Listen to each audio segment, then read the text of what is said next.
Okay, so this is a sterile procedure. So you're gonna set up your sterile field here. We're gonna use, because it's usually kind of a little quick, our glue inside of our sterile drapes.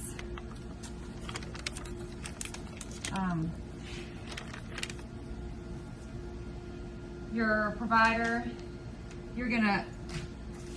may have some Tegaderm, ask you to make a Tegaderm.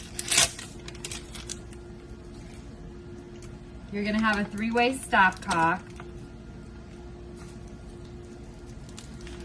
an IV extension tubing. You're going to have an angiocath, a 20 gauge angiocath. This you'll probably have to get from the adult side.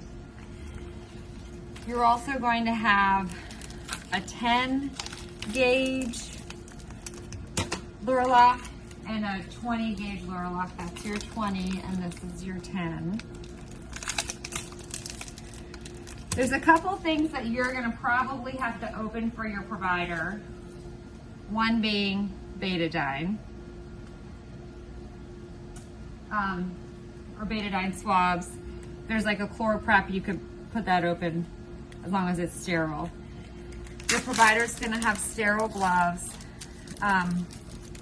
Sometimes the provider will ask you to set this part up for him, so I'm gonna go ahead and show you. You'll always, of course, have a hat and a mask on.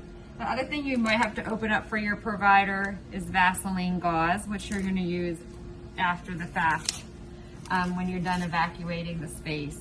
It's also a good idea to have 2 Tegaderms just in case you need to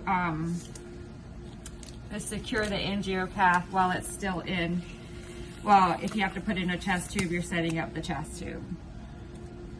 So what you're gonna have ready for your provider is used from your 3-way stopcock, this extension tubing. So this is eventually gonna get connected to the angiocath. So you're gonna have your Lurlock syringe that's empty connected to one side. You're gonna have it off to the baby. And what you're gonna do is you're basically gonna pull air, turn it off, and push it back out again. So you can have this open. It's always good to have a Tegaderm available for your provider if he has to secure the angiocath while he's, setting up for something else, to leave it temporarily in space.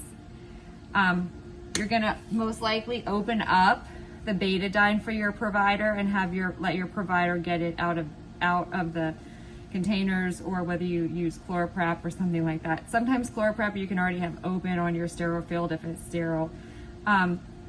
Be careful to read your syringe labels on the outside packaging to make sure they're sterile too, because not all these outside syringes are sterile.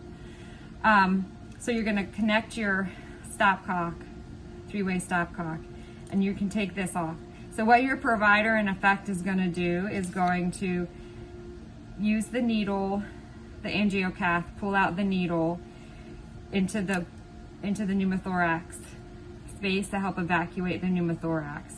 And once this is pulled out, this angiocath is pulled out and the needle is out, you are gonna hand this to your provider, and your provider is going to, hopefully this would be off, connect this to your angiocath, and then most likely might secure it with a Tegaderm. Ready to remove the angiocath. You're going to open up your Vaseline gauze for your provider. They're going to put it on the space where they had the angiocath and make an occlusive dressing so that air can't get sucked back in. Okay?